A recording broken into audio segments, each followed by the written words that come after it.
At a Miami immigration checkpoint, a long line of refugees stands under the scorching sun, waiting for a chance to start anew in America. Among them is Tony Montana, a Cuban refugee with a distinctive scar on his face. Tony, filled with dreams of success in the land of the free, undergoes a tough interrogation.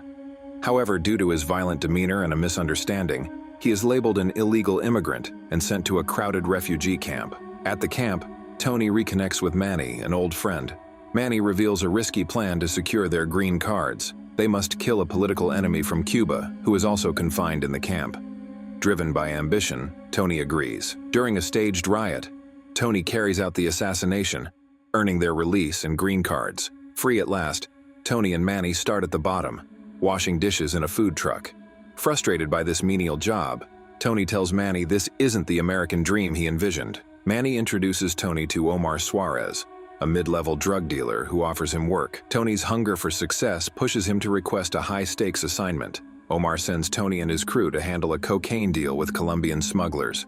At the hotel, Tony and Angel meet the Colombians, who appear cordial but harbor deadly intentions. Negotiations over the money quickly escalate into violence, and the Colombians take Tony and Angel hostage. Tony is forced to watch as Angel is brutally murdered, fueling his ruthlessness and will to survive.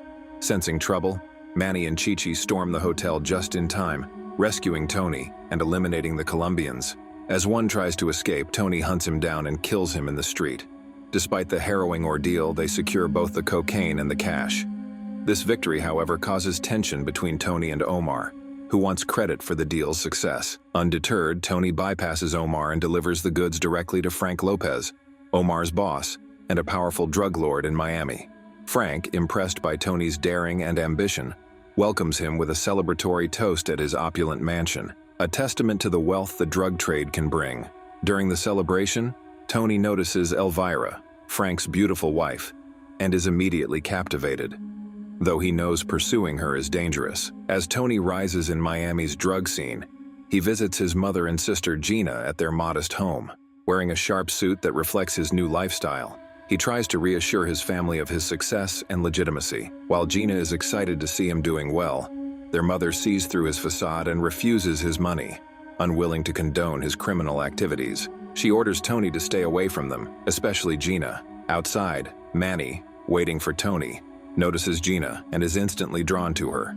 Sensing Manny's interest, Tony sternly warns him to stay away from his sister, knowing Manny's reputation with women. Later, Frank sends Tony and Omar to Bolivia to meet Alejandro Sosa, a powerful cocaine kingpin. The top G with Tony's bold and straightforward approach impresses Sosa, despite Omar and Frank's reservations. Against Frank's instructions, Tony negotiates a massive deal with Sosa, signaling his ambition to expand operations. During the meeting, Sosa exposes Omar as a police informant and has him thrown from a helicopter. Tony maintains his composure, but is unsettled.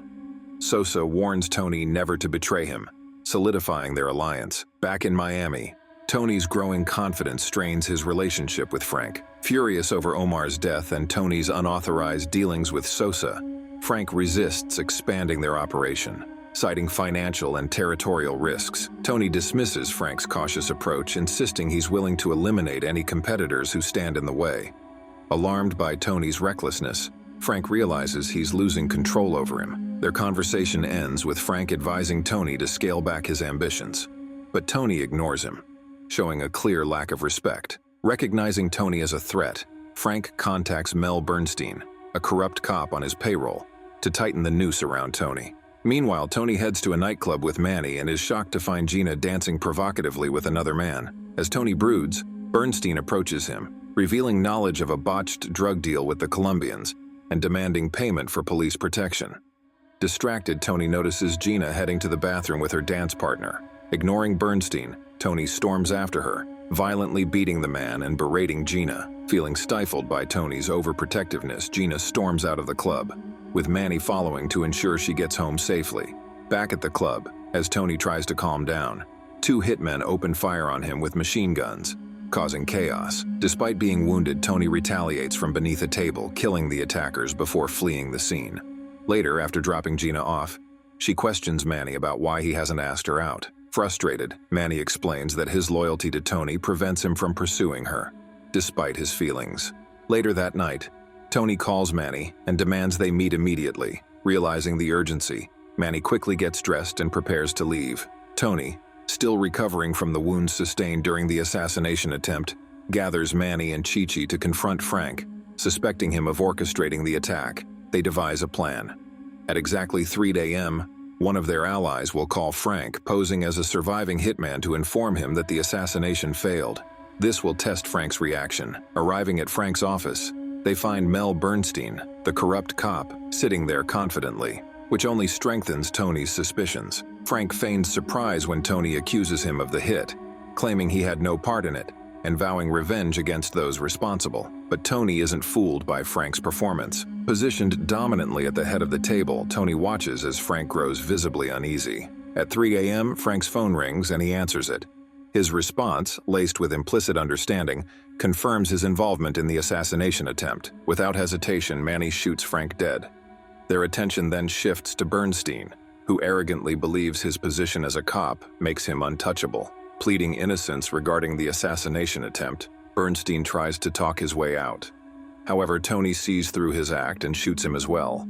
As they prepare to leave, Tony notices Frank's bodyguard, Ernie, who is still in the room. Recognizing Ernie's loyalty, Tony spares him and even offers him a job. Relieved to be left alive, Ernie accepts the offer and calms his nerves with a swig of liquor. With Frank and Bernstein gone, Tony takes over Frank's organization, solidifying his position in Miami's drug world. He eventually marries Elvira, Frank's wife, and their dealings with Sosa continue smoothly. Tony becomes the sole distributor of Sosa's product, amassing millions. His newfound wealth enables him to build a lavish mansion on a heavily guarded estate, symbolizing his ascent to the top of his empire. However, the rush of power and money begins to unravel his personal life. Elvira, once captivated by Tony's charm, now feels trapped in a luxurious but empty existence. As Tony grows increasingly obsessed with maintaining his dominance, Elvira turns to drugs to escape the hollow reality of their marriage. What began as a partnership in ambition becomes a fractured relationship, revealing the cracks in Tony's world. Meanwhile, Tony, now earning an extraordinary amount from his operations, tries to launder his money through a real estate business. Unbeknownst to him, the operation is part of a sting, and he is caught red-handed. Arrested and later released on a $5 million bail, Tony consults his lawyer, the best in Miami. The lawyer warns him he faces up to 5 years in prison, though good behavior might reduce the sentence to 3. Manny suggests Tony accept the jail time, but Tony, unwilling to return to prison, explores other options. He proposes bribing high-level officials, but the lawyer points out the evidence against him is too damning to escape. Amid this crisis, Tony is invited to Bolivia by Sosa, who has a proposition. During their meeting, Sosa explains that an activist investigating their operations is about to publish an exposé, threatening to reveal their ties to officials in both Bolivia and the United States. Sosa offers to resolve Tony's legal troubles in exchange for assassinating the investigator. Tony agrees and partners with Sosa's right-hand man, Alberto, to carry out the mission in New York City. The duo plants a bomb on the investigator's car the night before. However, the next day, as they tail the car, Tony notices the investigator's wife and children inside. His conscience stirs, and he decides to call off the hit. Alberto insists the mission proceed, but when he attempts to detonate the bomb, Tony shoots him in the face, killing him instantly. This decision proves costly as the investigator now has the chance to publish the exposé. Returning to Miami, Tony receives a furious call from Sosa, who reminds him of his warning not to cross him. Sosa vows vengeance for Tony's failure, and their heated exchange ends with Sosa abruptly hanging up.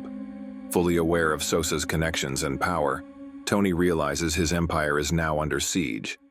Seeking solace, Tony visits his mother, hoping to find Gina. His mother confronts him, expressing her disappointment and blaming him for the negative impact he's had since arriving in Miami. Leaving her house disheartened, Tony heads to Manny's home to discuss their predicament with Sosa and to find Gina. However, as Manny opens the door, Tony is stunned to see Gina visibly happy standing at the top of the stairs. She reveals that she and Manny are in a relationship. Overcome with rage and feeling betrayed, Tony impulsively shoots Manny in the stomach, killing him. Gina rushes to her husband's side, horrified and devastated. Frozen in shock, Tony learns through Gina's tears that she and Manny were married and had planned to surprise him with the news. His rage has led to the tragic death of his best friend. Ernie, sensing the situation spiraling out of control, urges Tony to leave before the gunshot draws attention. Tony takes Gina with him, leaving Manny's lifeless body behind. Back at his mansion, Tony is consumed by guilt and regret. His empire, personal life, and friendships are in ruins, crumbling into dust. Spiraling into a cocaine-fueled haze, he suffers a panic attack at his desk. Unable to reconcile his actions, Gina, overwhelmed by grief, confronts Tony in a desperate and provocative manner. She accuses him of controlling her and bitterly challenges him to take her for himself if he intends to keep her from anyone else. Her provocative demeanor masks a deadly intent, and she begins shooting at Tony, wounding him in the leg. At the same time, Sosa's men infiltrate the mansion, killing the guards and creeping toward Tony's office. One assassin uses a rope to climb to Tony's window, opening fire and fatally wounding Gina. Enraged, Tony tackles the assassin, pushing him out of the window to his death in the pool below. As Sosa's men breach the mansion, they storm through the halls, killing everyone in their path. Tony, clinging to Gina's lifeless body, watches the security monitors. Realizing the extent of the invasion, when he sees Chi-Chi killed, his fury reaches its peak. Grabbing a rifle equipped with a grenade launcher, Tony prepares for his final stand. The legend unfolds. Despite his injuries, he launches a ferocious attack, killing dozens of Sosa's men. Standing defiantly at the top of his grand staircase, Tony taunts his enemies, shouting insults and challenging them to face him. Fueled by more cocaine than Conor McGregor took this year, he seems almost invincible, withstanding multiple gunshot wounds. However, as Tony continues his assault, an assassin sneaks up behind him and delivers a fatal shotgun blast to his back. The coward had to sneak up to this berserker Tony. The force of the shot sends Tony plummeting into the pool below. His body floats lifelessly in the water, marking the end of his tumultuous reign. Above, the assassin peers down, confirming Tony's death, sealing the tragic conclusion to his empire. And to enter an empire of interesting stories, click on the videos on the right. Subscribe and drop a like to return for future videos. Grab your popcorn, enjoy yourself, and see you soon, my friend.